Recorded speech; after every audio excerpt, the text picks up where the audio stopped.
Welcome everyone to the Side Draft Podcast, and welcome to our Monster Energy NASCAR Cup Series race review, reviewing the Sonoma race. Yeah, California. Yeah, first road course race. Wasn't sure what exactly race we're going to see.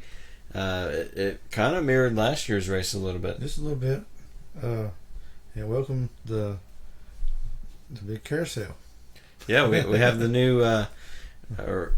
new old, I guess, because it's the old layout. They decided to do that for their anniversary. So it was an interesting layout. We got to see a little bit of a different race throughout the carousel, and looked a lot different from years past. Yeah, I guess they're throwing it back to years past, and it's fun to see them race down through the carousel because it's like a blind turn going down the hill, and he's carrying a lot of speed. So it was very interesting how they're going to handle it.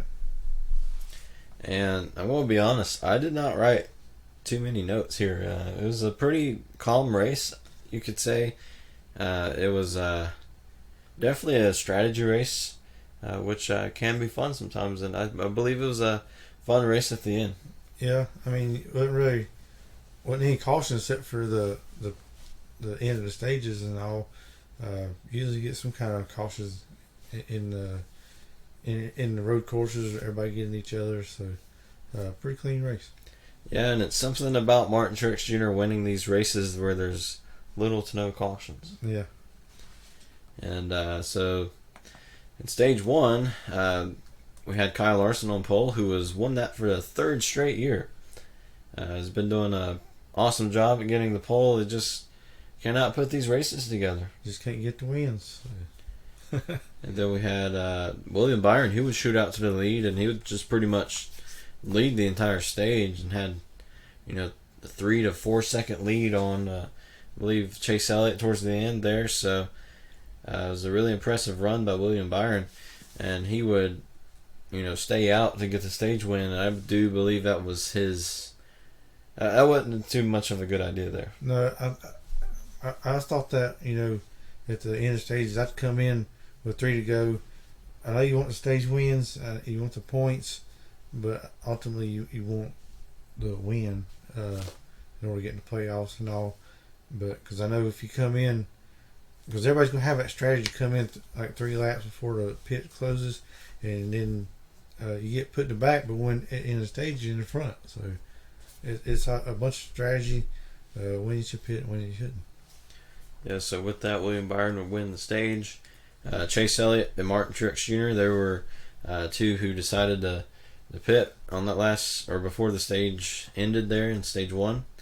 And then Mart and Truex Jr. just power through the lead. I don't know if Chase Elliott just, overdrove the corner in first corner there, but Truex would take off from there and then on. Yeah, I know Chase, he's getting to be a pretty good road course racer. Not quite to what Mart Truex is. I believe Mart Truex just got a feel for this track, and he just know when to brake, and he just got, they figure something out, and he's been good here for a long time. And then Clint Warrior would have some sort of issue, I guess loose wheel or something. He would have to come into the pits from the 5th position, which he was in a great position to stay up there in the top 5, and that was possibly his race there that got thrown away.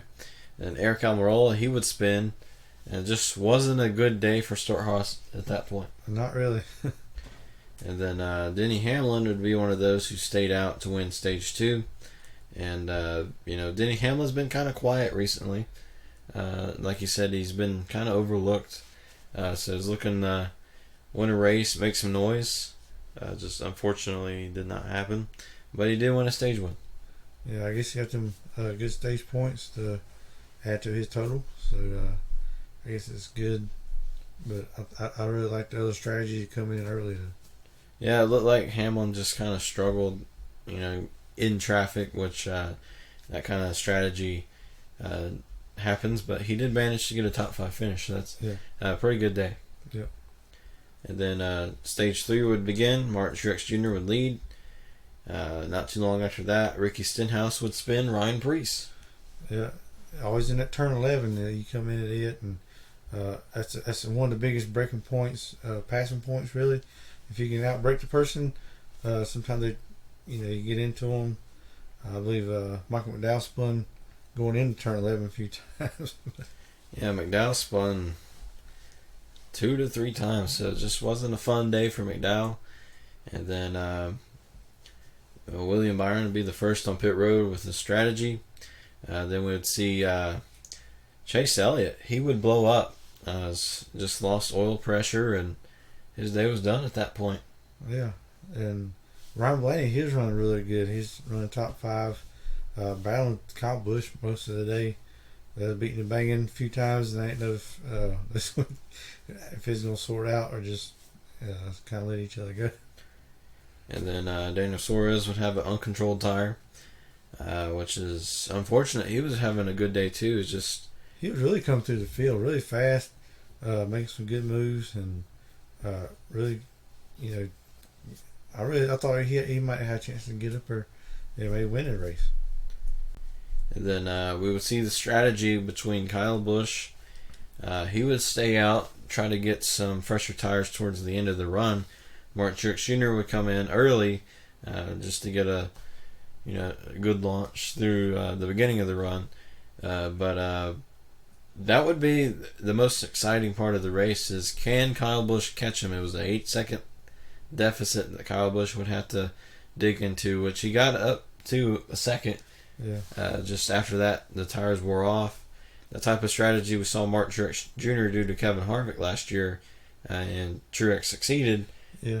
Kind of treat Harvick in going early, and he stayed out. This year, he went in early, and Busch stays out. And I don't know if them 3 laps really helped Kyle Busch's tires to come back from 8 seconds and catch him towards the end.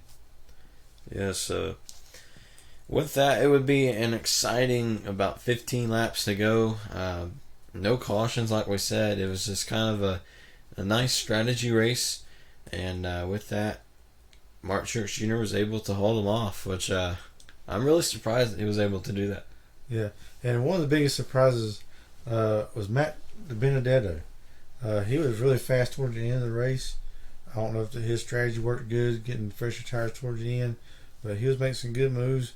He was passing a lot of cars, and he finished, 5th or 4th? Fourth. He finished 4th, and who knows, if I had a late caution, he might have had a chance to win. Yeah, that 4th place, that'd be a great place to restart. So if cautions existed in this road course, I believe it didn't have too many cautions last year either. So it was a good throwback car to Darrell Waltrip, which is good. We're going to kind of miss him in the booth, but it was a real interesting race towards the end. If Kyle Busch is going to catch him, Mart Truex or not, but because Truex he'll catch these lap cars, and he'd pull a little bit, then Mart Truex would pull out to a little full lead. It was a lot of fun. Yes, so that was a pretty exciting strategy there, and I think Mart Truex Jr. may be the best road course racer we have currently, after AJ Allmendinger decided or was out of that 47 ride. So it's going to be interesting when we go to Watkins Glen. Yeah, it's going to be very interesting. I know Chase, he's very good at Watkins Glen. Ryan Blaney's getting to be a little better road course racer if he just get a little more speed. Ain't sure what all he needed towards the end. Come home 3rd. I think that's really good for that team. And he says Penske always, their best finish at Sonoma is 3rd. Yeah. I just thought about that. So. Yeah, so Ryan Blaney, putting some history there, tying the best that they've ever done there. So we do want to give a shout out to Chase Russell for finding Dale Jr. in the thumbnail in our Truck Series race review. So thank you for playing along. And before we do go, we do want to say thank you to Darrell Waltrip, who was, he's pretty much been in the booth ever since I've become a NASCAR fan. So pretty long time. Yeah. He's been in there, I believe, since 2001. So a lot of great racing memories with him in the booth. A lot of great memorable quotes, and it's going to be. We're going to kind of miss his boogity boogity boogie, saying at the beginning of races and all. So it's always fun that he brings a new aspect to the booth, and brings a lot of history and other things into it, and I really enjoyed listening to him over the years. Yeah, so it's gonna be sad to see him go, but it's eventually you have to retire and enjoy your life. So I'm just glad he was able to do that. Yes. And that is our race review. What did you think of this race? Let us know down in the comments below, and we'll see you on Friday for our Fast Picks for Chicagoland.